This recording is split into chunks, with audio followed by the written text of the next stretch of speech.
Hey everyone, it's JD here, and I wanted to make a video for you today about how to get started with investing.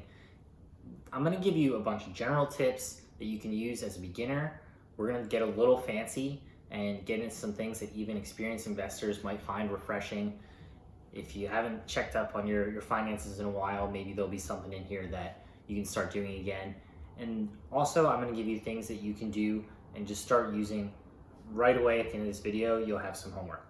So without further ado, let's get into it. Let's start talking about things you can do with little to no money, and I mean like $1,000 or less.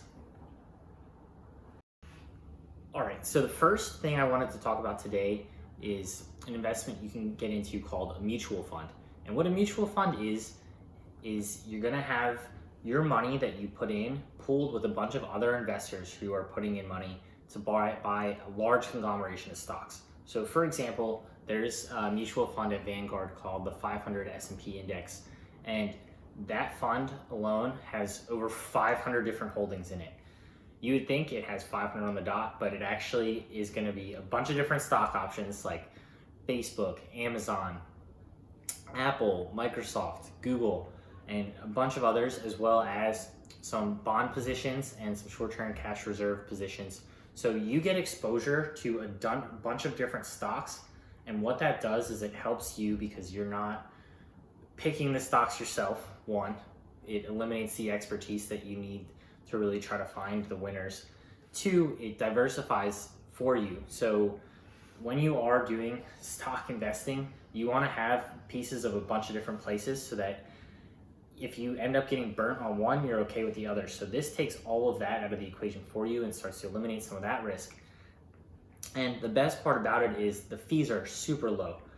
At Vanguard, for example, the fees are going to be anywhere from like 0.1% of the money managed to like 0.3%, which is next to nothing for a mutual fund, given that the average return is going to be between 7 and 9% a year. So at that rate, you're going to end up winning.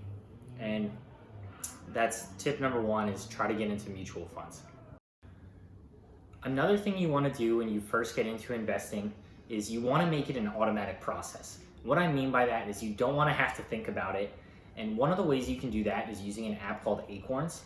What they do is they take every purchase that you make and round it up and invest that money for you into one of the mutual funds that I talked about earlier.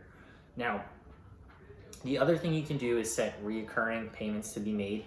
I personally have them withdrawn weekly. And what I really love about Acorns is you control every aspect of it.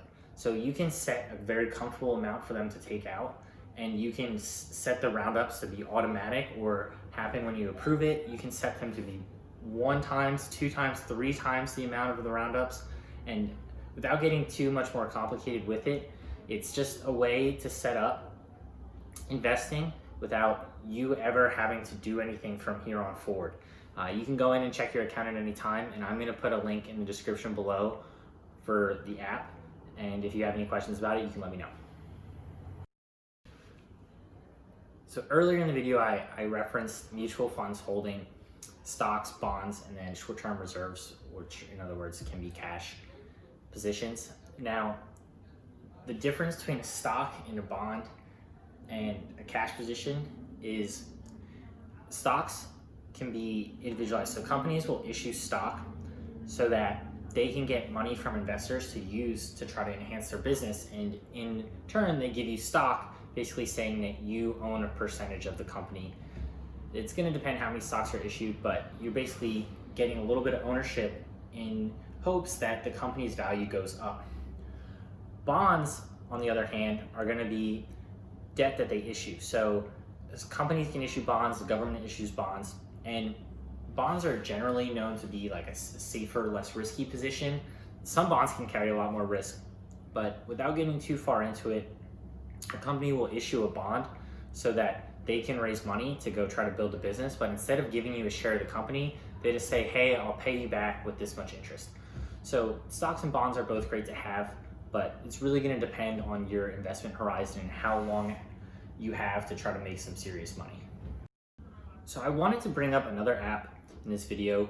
It's called Robinhood. I'm sure many of you have heard of it, but if not, it's a commission-free trading platform that you can use, And up until recently, you used to always have to pay every time you wanted to trade a stock, but now they've made it easier than ever to, one, trade commission free, but also you can buy as low as a share at a time and sometimes even fractional shares of stocks.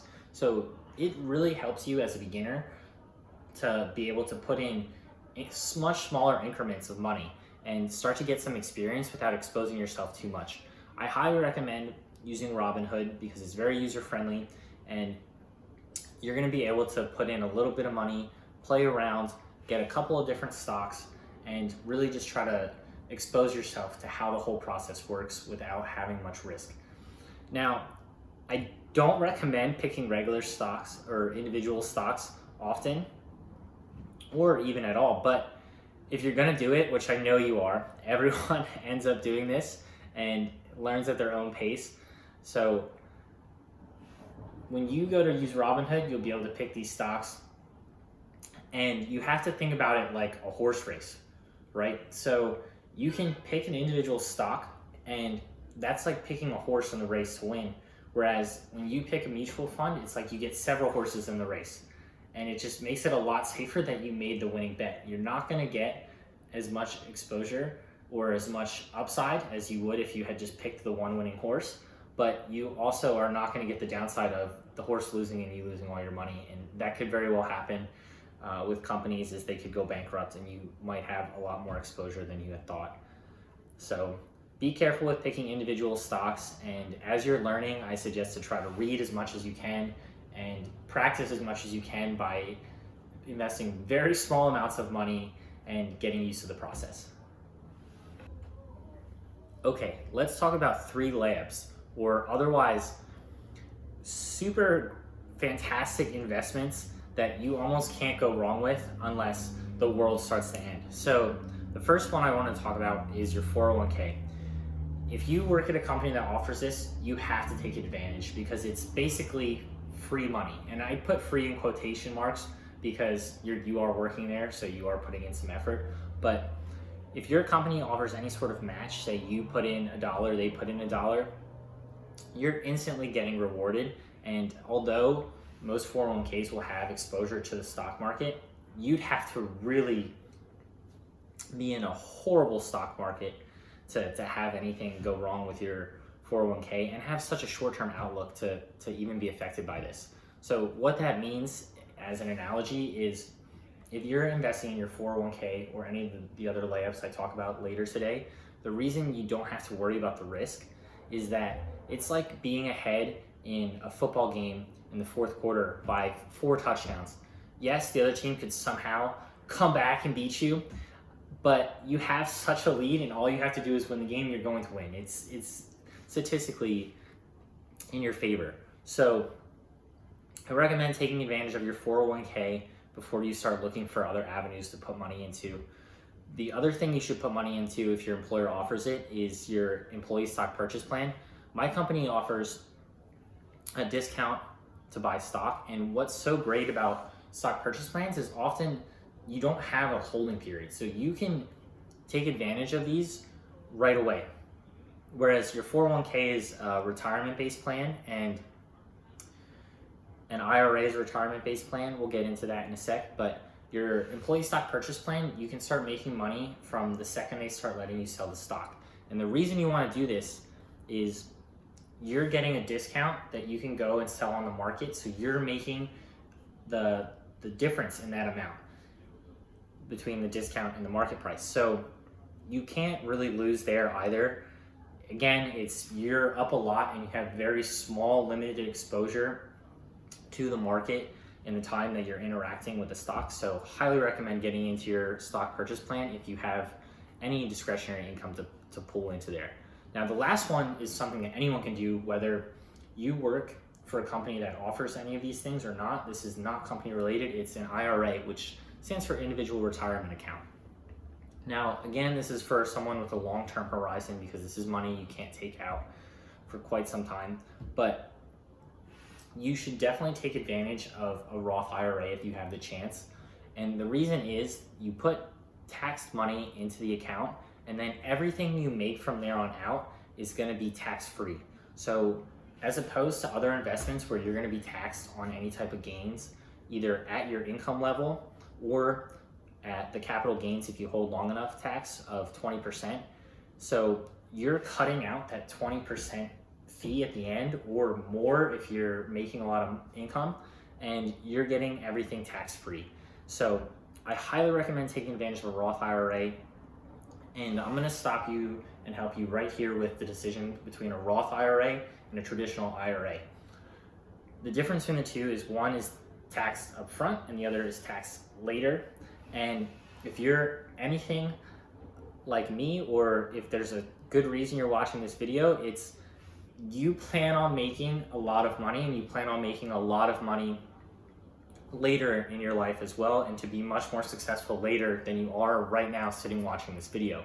So with that being said, you want to make sure that your money now, when you're not making as much, is the part that's taxed, and later when you are starting to make a lot of money and bring a lot in and are worth a lot more, that's when you don't want to pay the tax. So take a Roth and you can thank me later.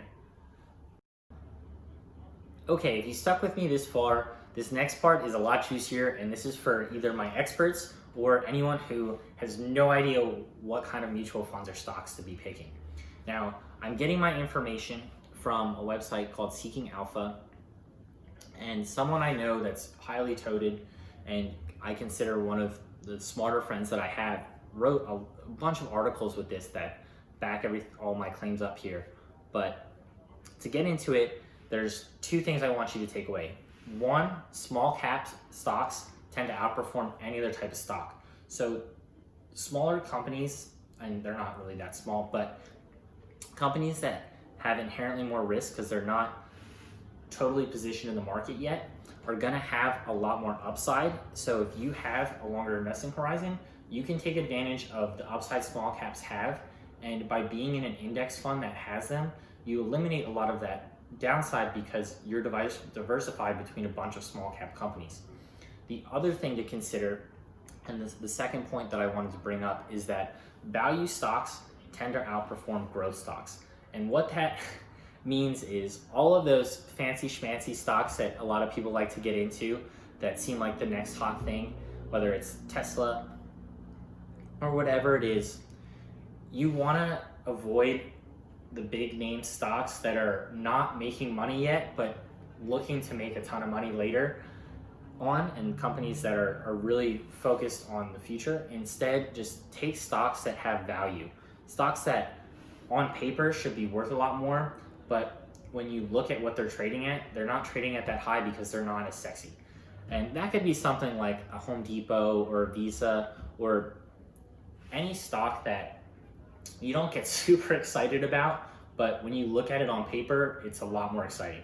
So two things, small caps and value stocks are the places you want to be, and I'm going to put a link in the description below for the articles that I'm citing from. Now, keep in mind, in investing, it's super easy to take data and back up whatever claims you want, but I highly suggest the reads below. Okay, the last investment I'm going to suggest is the best one that I have for you today, and that's why I saved it for last. Drum roll, please. Okay, the last thing is books. And I know that's such a lame way to end a video, is to say you need to read more, but there's a couple of concrete reasons why I suggest this. There's the first one, and this is something that Grant Cardone says often, is when you're thinking about spending $20 on a book or not, and it's that hard of a decision for you, it shouldn't be. You're already broke, spend the $20 and start to learn something to take you to that next level. The second reason is the information you can get out of that book could end up making you 1,000 times as much as you learn from it, and take your thinking to that next level that you need to start bringing in more money. So I wanted to give you some examples. A couple of books that I'm reading right now. One is called Essentialism, and another one is called Upstream. And these books are about cutting things out that you don't need to be doing with your time, as well as thinking about problems that could arise before they happen.